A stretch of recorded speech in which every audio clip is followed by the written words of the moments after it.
Welcome to Many Happy Returns, where we aim to make you a better investor. I'm Roman. And I'm Michael. The war on crypto has begun. The US Securities and Exchange Commission charged Binance and Coinbase with operating illegal securities exchanges. These are the two biggest names in crypto, accounting for more than half of global trading. I want to know if this marks the beginning of the end for the Wild West era of crypto. And in today's dumb question of the week, what exactly is a security? Okay, let's get into it. So I think it's fair to say this was a big week in crypto. We've seen plenty of crypto exchanges blow themselves up in a storm of fraud over the years. But I guess this is the first time, really, when regulators in the US have said, hang on, we're going after the big fish. Not accusing them of fraud, but just of being illegal in and of themselves. Kind of been a long time coming, hasn't it, Roman? Yeah, I've been surprised at how they've timed it. I guess what they were thinking was, during the huge rally, that's not when you're going to try and shoot down one of these companies, particularly the big ones. But now that we've had the kind of crypto winter when many people have become a bit disillusioned with crypto, that's the time they've chosen to go after these big companies. I think it is the time to make a move, isn't it? You don't want to be the killjoy when everything's going up and investors are actually making money. You want to do it when everyone's like, oh man, crypto's cost me a fortune. Then you go, well, we're going to sue it out of existence. But I think if they do want some kind of innovation in this space, because a lot of the developers that work on cryptocurrency are some of the best developers, and they'll kind of spill over into other kinds of tech companies and fintech companies. So that talent, that pool of talent, is something you want to nurture. I don't think the SEC gives one damn about innovation in crypto. They are not there for that, though, are they? They're there as a regulator. No, I think you're right. I think they don't care. I remember at the time of the meme craze, there was a huge pushback when they were saying, you shouldn't have shut down Robinhood so that people could lose money more quickly, even though, it was clearly in people's best interest not to trade these meme companies. But look, I think the problem is really that the US has left it too long, way after cryptocurrency became huge. I think the best time to have done it would have been when it was in its kind of early stages. Yeah, they've waited till a lot of people have lost a lot of money before they've stepped in. But I think the regulators, they assumed probably that it would never take off as much as it did. They probably also just had to take their time to understand it a bit. I mean, it is a whole new area of finance that's being built up over the last decade or so. They have done things in the past. So I know in 2017, there was the big crackdown on initial coin offerings, which at least sort of stemmed the flow of these new cryptos into the market. But maybe the point at which they should have stepped in was when they saw the kind of stupendous returns and the fact that it was growing very rapidly. So even in 2013, there was a 5,600% return for Bitcoin. And then again in 2017, a 1,400% return. And that made the market cap swell. And then suddenly it becomes more interesting for the regulators because, that's money flowing into the asset class. But the interesting point here is this is the Securities and Exchange Commission, and they're very clear that Bitcoin is one of the only cryptocurrencies that is not a security for reasons we'll get onto later. So they couldn't step in to do anything about Bitcoin. But let's talk about what has the SEC actually charged Coinbase and Binance with. So the main thing they allege is that they violated US securities law by operating and running unregistered exchanges, broker-dealers, and clearing agencies. Maybe we should unpick that a little bit. So a lot of this legislation has grown up gradually over the years, over a century, when there was just scandal after scandal. Really, the goal of the legislation, if you can kind of abstract to a single prime driver, would be something like, don't let these institutions work against the interests of the people who trade on them. So it's trying to keep this kind of misalignment of interests at a kind of minimum. There's always some kind of misalignment of interest between broker-dealers and traders. Life finds a way. Well, finance usually finds a way. But this is just a way to mitigate those risks. So it's not just random people making up random rules. It's really there for a reason to protect people like you and I. And so as I understand it, there's two parts to this. The first is they're unregistered. So they didn't go to the SEC and say, we want to be a securities exchange. Here's all our paperwork. Can you check that we're in compliance? That's one part of it. And the other part is they're acting as exchanges, broker-dealers, and clearinghouses all at the same time, which I think makes the SEC uncomfortable, even if they were somehow registered. So just to kind of pick apart what those things are, roughly, an exchange is like a company which does the bringing together of people who buy and people who sell. Broker-dealers Usually that's a role fulfilled by investment banks, but what they do is to say, I'll make a market in this asset type. So anytime someone wants to buy and sell, I'll offer a buy price and a sell price. And then the clearing agencies are kind of third parties, which ensure that the counterparty risk in one of these exchanges doesn't get too big. Now, most people aren't even aware of all the plumbing that goes on behind all the websites when you click on buy or sell for one of your investments. But these are the entities that would be involved. And there's a clear separation of roles between the three. And it's the idea that having these roles done separately kind of helps to keep everyone honest. And if something goes wrong, your broker isn't the one who's also fixing the prices on the exchange and custodying the assets in the meantime on the clearinghouse. Because you saw when FTX went down and it was everything, people lost all their money. So there are all sorts of dodgy things you can do if you're the exchange and you're the broker-dealer and you're the clearing agency. So, for example, you've got complete insight into what people are doing. So you can front-run people on the exchange, for example, or you can manipulate the market. If you wanted to push up the price, you could buy lots of stuff. So there is the potential for that to happen if all of that stuff happens under one roof. And the other main point that the SEC alleges is that Coinbase and Binance were offering the sale of unregistered securities. And what they're basically saying here is that other than Bitcoin and maybe Ethereum, all the other cryptocurrencies are securities which should have been registered with the SEC but weren't, and therefore no one is legally allowed to offer their sale in the United States.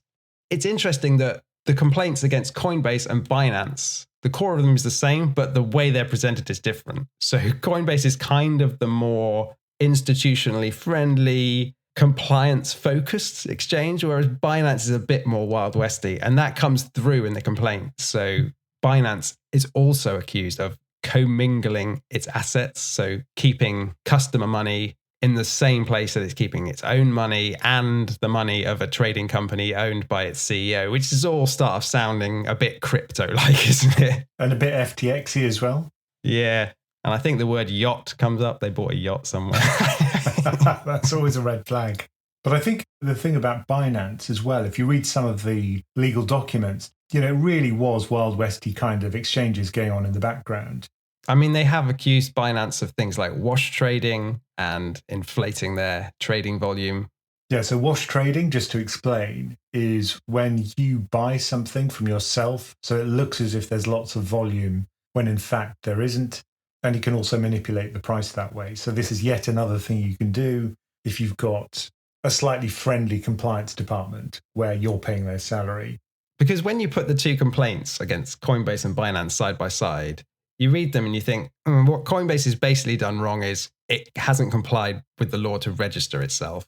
And it probably can't by the way the law's set up. Binance, okay, it hasn't done that, but it's also doing a few more dodgy things as well. I mean, I think it's important that we say that Coinbase and Binance have both denied all the allegations and say that they've done everything they can to comply with the law, basically.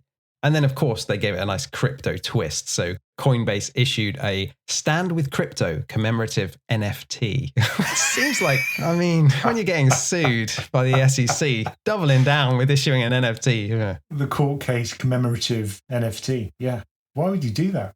And Binance actually tried to play off the US regulators against each other, which they do a good enough job of anyway. So Binance said that the SEC's actions, I quote, appear to be part of a rushed effort to claim jurisdictional ground from other regulators, and investors do not appear to be the SEC's priority.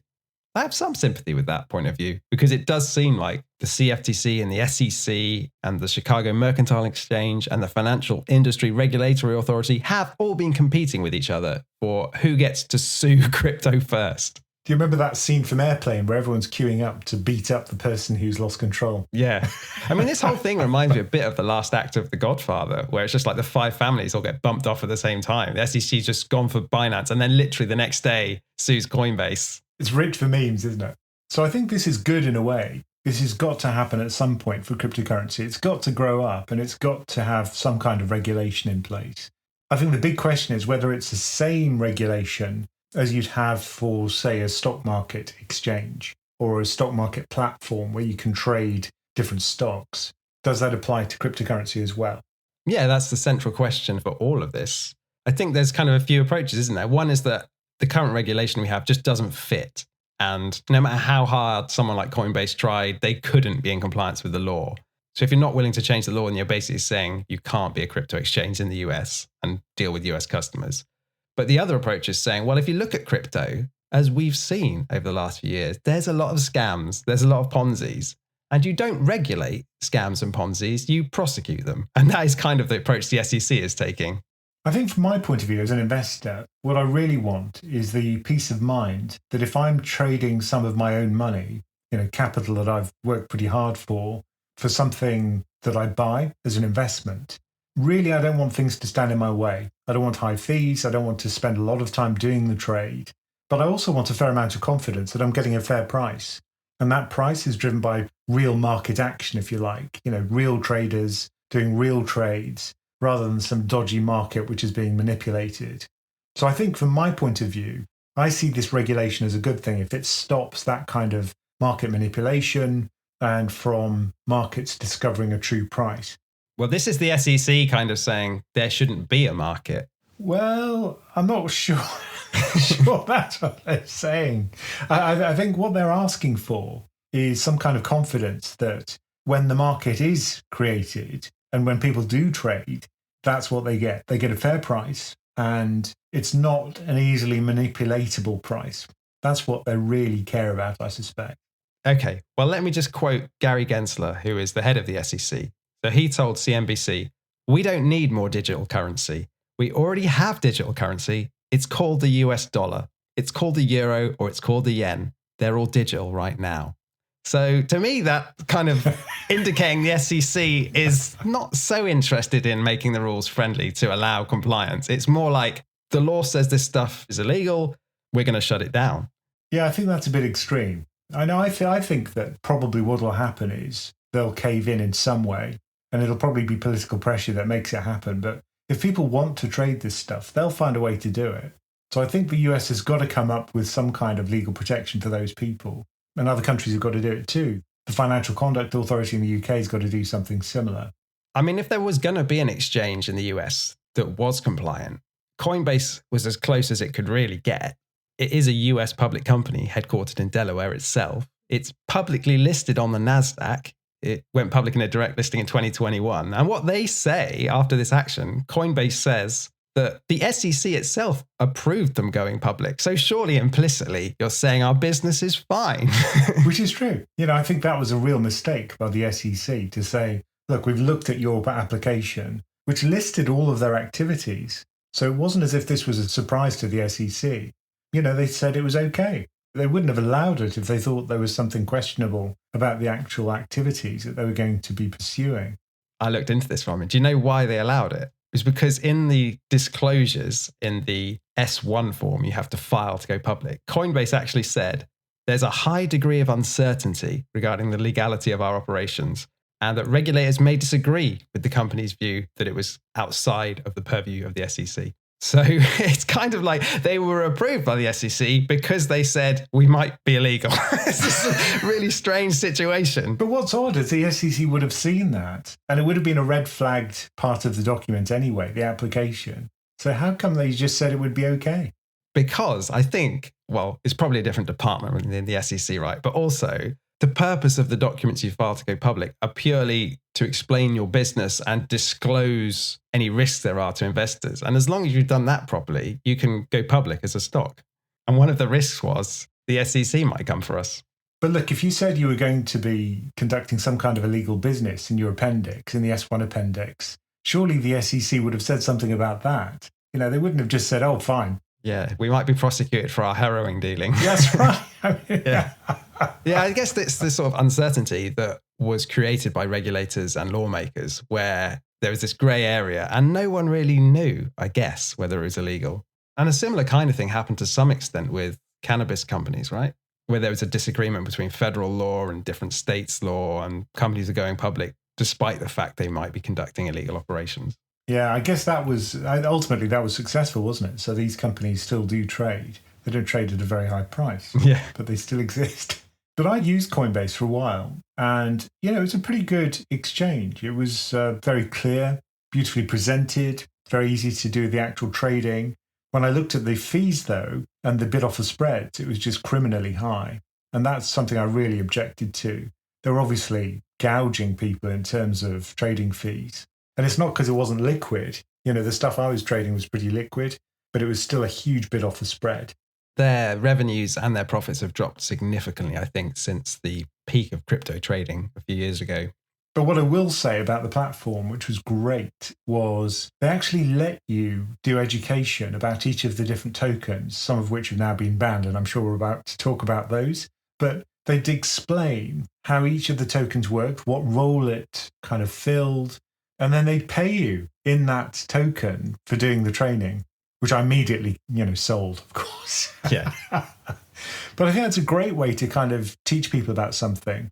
I want to learn about the US dollar. Pay me in dollars, please. I mean, after this lawsuit was announced, Coinbase's stock dropped by around 20% over 2 days. And Moody's, the rating agency, downgraded Coinbase's outlook from stable to negative. I mean, I guess if you think there's a chance Coinbase could win in court and see off the SEC, then this would present a real opportunity to buy at depressed prices. So with Coinbase, they're basically now in a waiting game for the lawsuit, which might take a few years to resolve, to know, can they carry on offering crypto trading in the US, which is, I think, 80% of their business. So it's kind of life or death for them in a way. But with Binance, there's some additional action going on. So the SEC has moved to freeze customer assets on Binance's US platform and force the repatriation back to the US of customer assets held overseas. So to me, that shows that the SEC is a little bit more nervous that Binance could do something naughty in the interim. So I guess from the point of view of Binance, it's going to be a problem having people keep their money with you or trading with you if they see you as a potential default risk. I think Binance's chances of winning the lawsuit are probably lower than Coinbase's, because for one, in the evidence the SEC filed, they quote Binance's chief compliance officer in a message to a colleague, and he actually said, "We're operating as a fucking unlicensed security exchange in the USA, bro."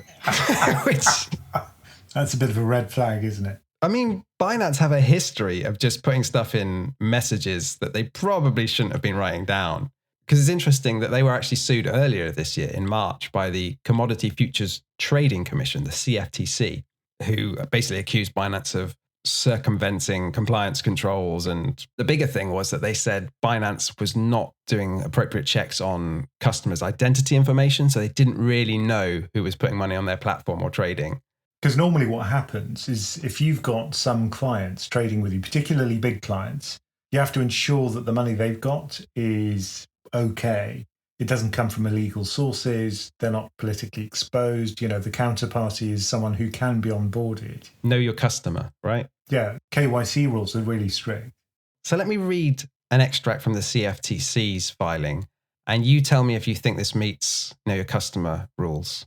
In February 2019, after receiving information regarding Hamas transactions on Binance, Lim explained to a colleague that terrorists usually send small sums as large sums constitute money laundering.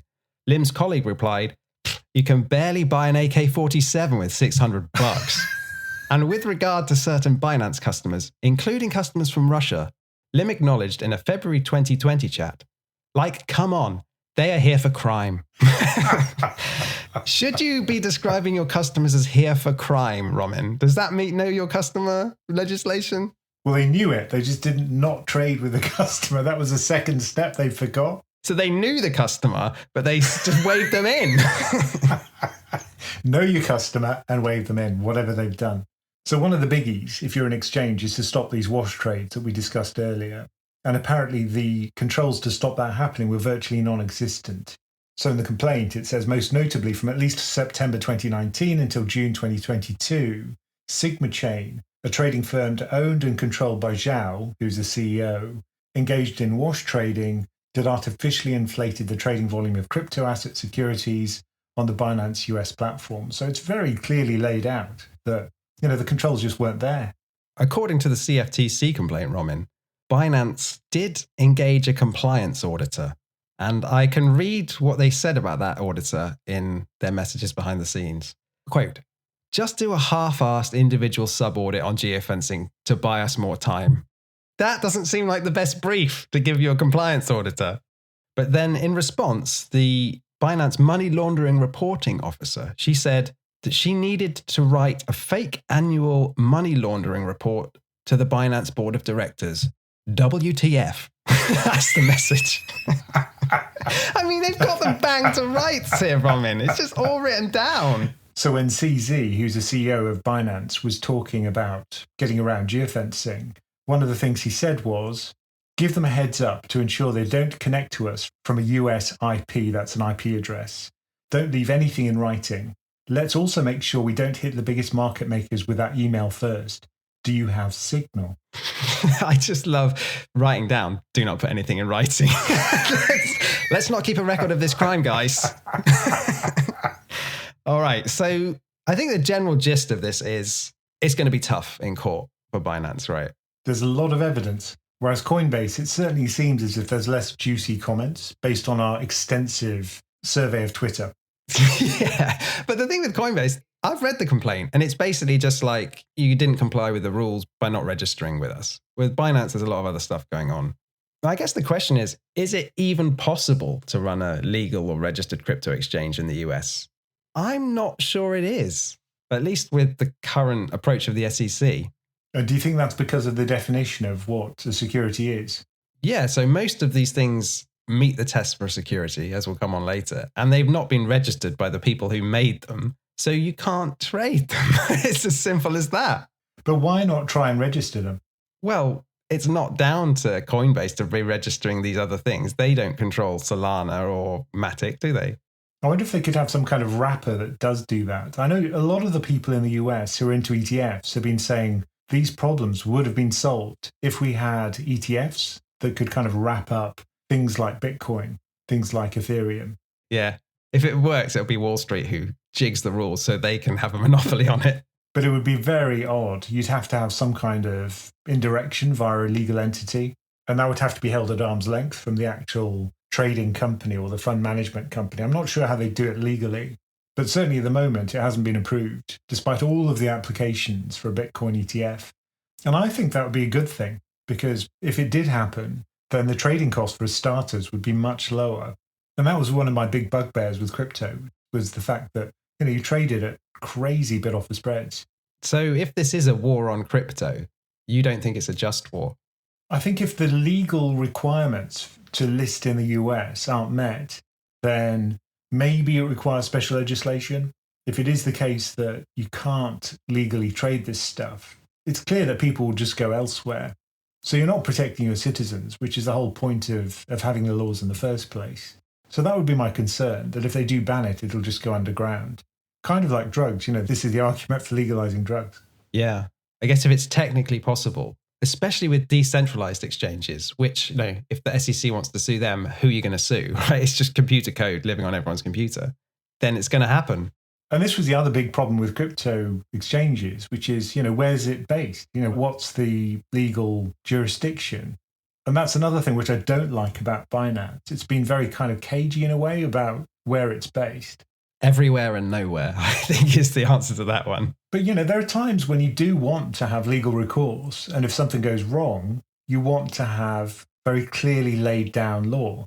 One of the arguments for companies to list in the UK is UK law seen as very good internationally. That's the way it's perceived by companies. So if it isn't based in a country which has good law, if you like, then, I'd be reluctant to trade on an exchange. Interestingly, the UK's approach to cryptocurrency seems to be quite different from that in the US. So this might be one of the upsides in terms of the fallout of this clampdown in the US for the UK, which is that, for example, Andreessen Horowitz has just said that it's going to move its crypto investment arm to the UK. So they're pretty big. They manage 35 billion in assets, and they invested in Facebook, Twitter, and Stripe, for example, but also Coinbase. And the head of Andreessen Horowitz's crypto investments, this is Chris Dixon, contrasted the UK's thoughtful approach to regulating crypto with legal uncertainty in the US that he said made it tough to be an entrepreneur in the US. So are we welcoming them with open arms? Are we not a little bit skeptical? Well, the problem, I think, is that politicians are kind of falling over themselves to get people to invest in the UK. Beggars can't be choosers, I guess. So clearly, Rishi Sunak was overjoyed that somebody wanted to invest in the UK, which he said was testament to our world-class universities and talent and our strong competitive business environment. I mean, maybe this is the way forward. Blockchain on Thames. But people were saying this would happen, that we'd become a kind of low regulation. Yeah, that's what I was hinting at. Singapore on Thames is what people were saying, right? Yeah, kind of like Singapore is perceived. But there is a kind of regulatory rush to the bottom here by the sound of it. You know, wherever they think they're not going to have too much oversight is where they're going to base their operations. But it's also strange timing because Rishi Sunak was just over meeting Biden last week and sort of cozying up economically to the US to then go and say, we'll go in a very different direction to you on cryptocurrency regulation. I don't know. It's just trying to play both sides, isn't it, really? But we don't know what's going to happen yet. We still haven't seen what the regulation is going to be. The FCA's been dragging its feet as well here, and they may go down the same route as Gensler. You never know. It could happen. I mean, that's got to be the instinct of a regulator to say, we have our rules, you abide by our rules, we're the regulator. And I think the FCA is very keen on keeping very high standards, but there'll be political pushback. So it'll be interesting to see whether the FCA has the kind of balls to stand up to this political pressure, which is definitely going to happen. Because there could be quite a lot of business that flows into the UK if we are slightly less strict, or even very less strict, on regulating cryptocurrency when this crypto winter ends, of course, because we're still in the middle of it. You know, we still haven't recovered. Yeah, I guess if we assume that the SEC wins in court, now that's not a foregone conclusion, but let's assume they win. The outcomes to me seem that either, number one, the US is so big and its regulatory power is so large that it just kills off crypto, basically, across the world. Or number two, like we just talked about, it effectively bans it in the US, but it moves to the UK and everywhere else and carries on outside the US. Or number three, Wall Street or some other clever finance person finds a way to actually run it legally and meeting the SEC's current rules in the US. So maybe it kills off Coinbase, but then you get someone who manages to do the whole broker-dealer, clearinghouse, exchange trifecta properly. Or number four, Congress doesn't want everything to leave the US and actually passes bespoke regulations for crypto. So it just changes the rules to allow trading in the US to continue. I think there might be a fifth option here, which is that if you look at the rate of evolution of regulation in the US or elsewhere and how quickly cryptocurrency evolves, cryptocurrency is clearly the one which is going to move faster. So what might happen is that crypto might evolve into a kind of more regulatory friendly form. What would that mean? Well, it would mean, first of all, that you'd go for the kind of most stringent region in terms of regulation and create something which works in that place. And then maybe that would be accepted by other regulators elsewhere. So if it was accepted in the US, you know, there's no reason necessarily why it would be rejected in Europe. I just wonder what you're left with if you do that, though, because it seems to me that the whole point of crypto is a kind of regulatory arbitrage to be able to do financial transactions without a middleman, without the US being able to come in and confiscate your assets. So if you then just turn everything into bog standard financial assets under the purview of all the regulators, what is that? Especially if you talk to people who work in crypto, a lot of them are very sort of idealistic about what cryptocurrencies are meant to be. This would seem anathema to them.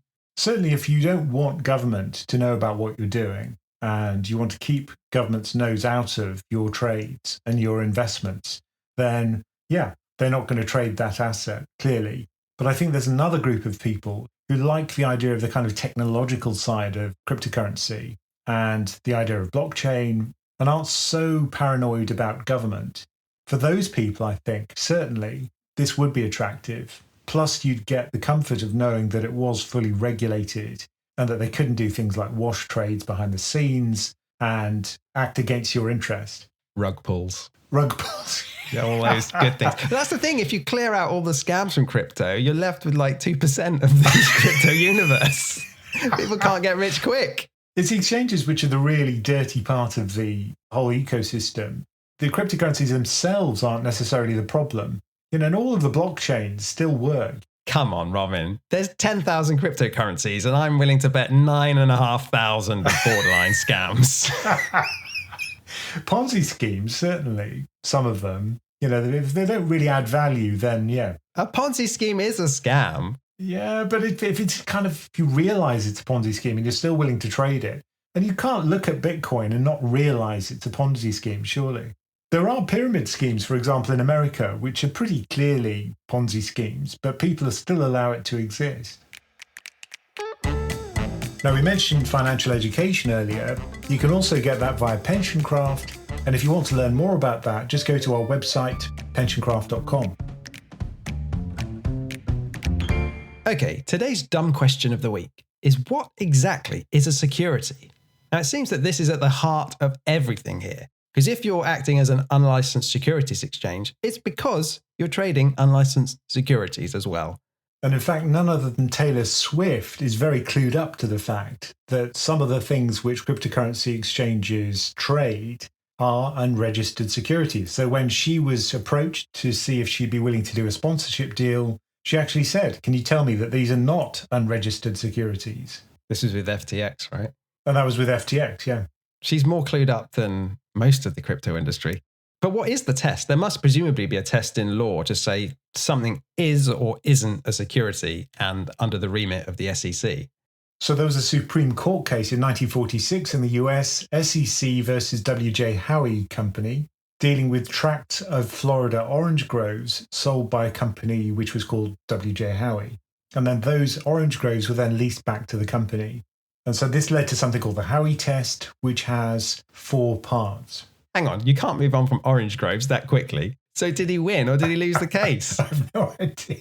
No, really? I looked into it. He lost. This is where it all came from. So he was, doing a sell and lease back. But what he was doing, interesting, was taking money from investors, using it to develop the new orange groves and the machinery it all needed, while still maintaining operational control. But that's kind of like a real estate investment trust.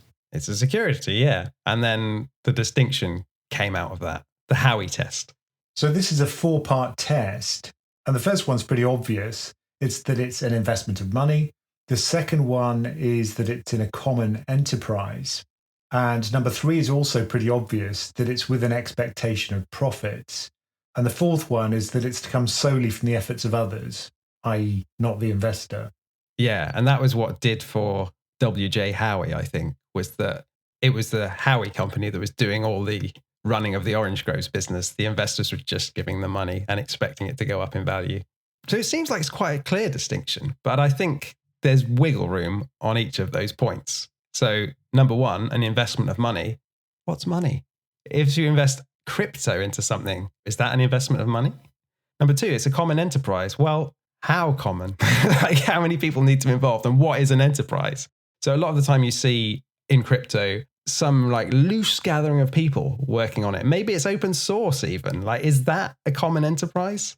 3, with the expectation of profits, that's probably easier tests. Like, people are investing in crypto because they think it's going to go up. But there are some things called utility tokens where the aim is to pay gas fees or whatever it is on the Ethereum network.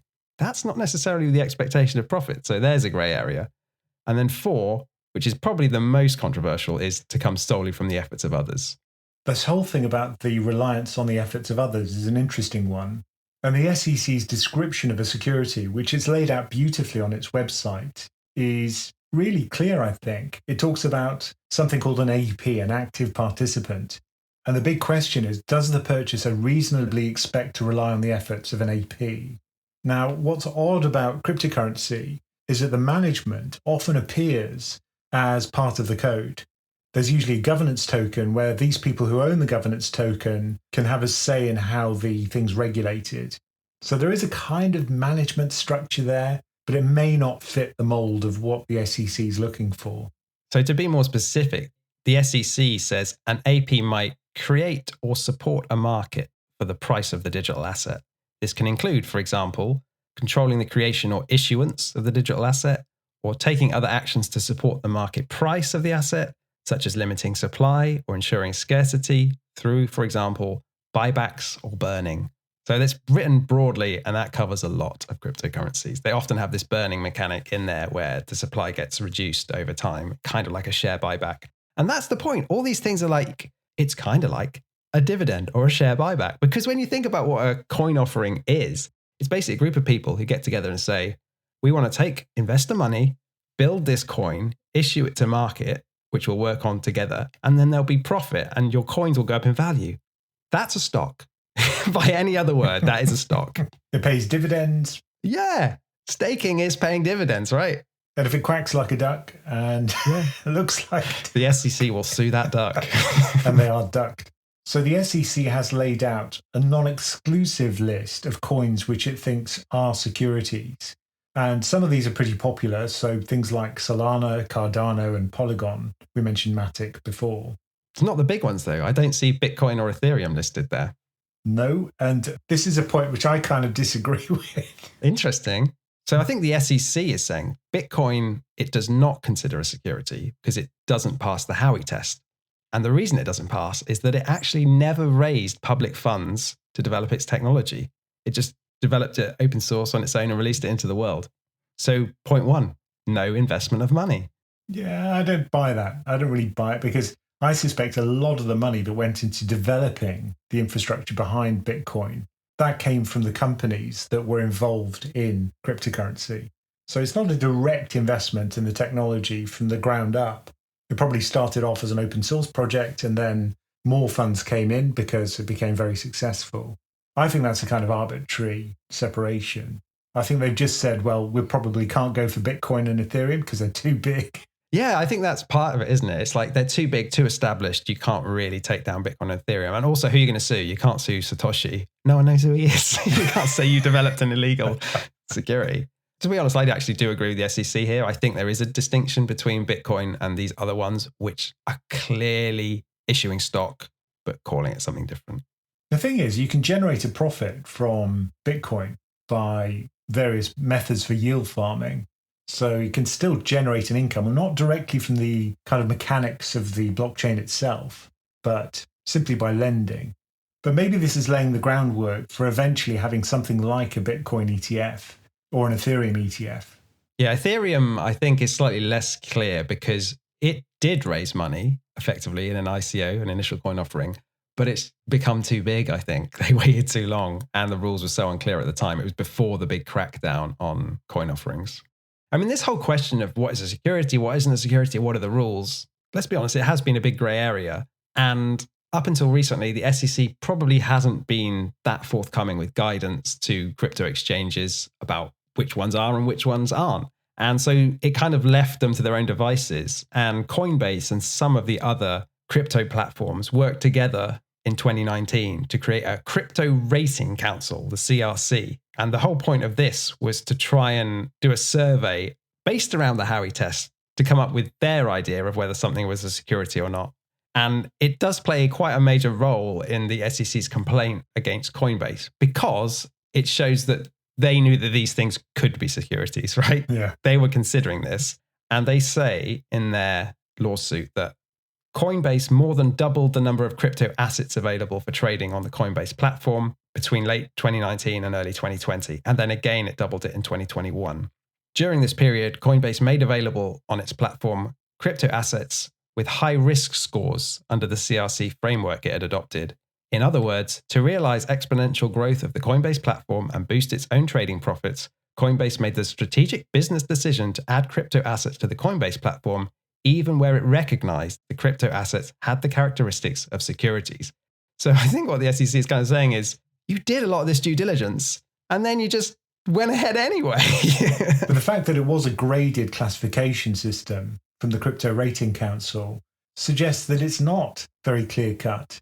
Yeah, I mean, the Crypto Ratings Council sounds nice and official, but that is just the title Coinbase gave to this thing to try and give some sort of cover for themselves. But I guess the point is that it's also, not binary. It isn't either a security or not. It's kind of security-ish. And ultimately, how does this get decided? It goes to court, and it's up to the SEC to persuade the justices that this is a security. And I think this is probably all going to end up at the Supreme Court. And to be honest, about time. We need some clarity here. But the danger for crypto enthusiasts is that they've been crying out for years that we need regulatory clarity. But now they're going to be thinking, not like that. It's always a problem, isn't it? If you ask for it, you're going to get it, and it may not be what you wanted. Thank thank you for joining us for many happy returns. Do send us your questions, no matter how dumb, at the email address mhr@pensioncraft.com. And do remember to check out PensionCraft.com for all the information about our membership and investment coaching options. Many Happy Returns is a PensionCraft production, co-hosted and executive produced by Roman Nakiza and Michael Pugh.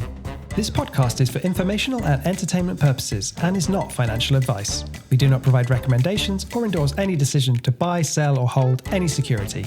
We cannot be held responsible for any actions listeners may take, and investors are encouraged to seek independent financial advice.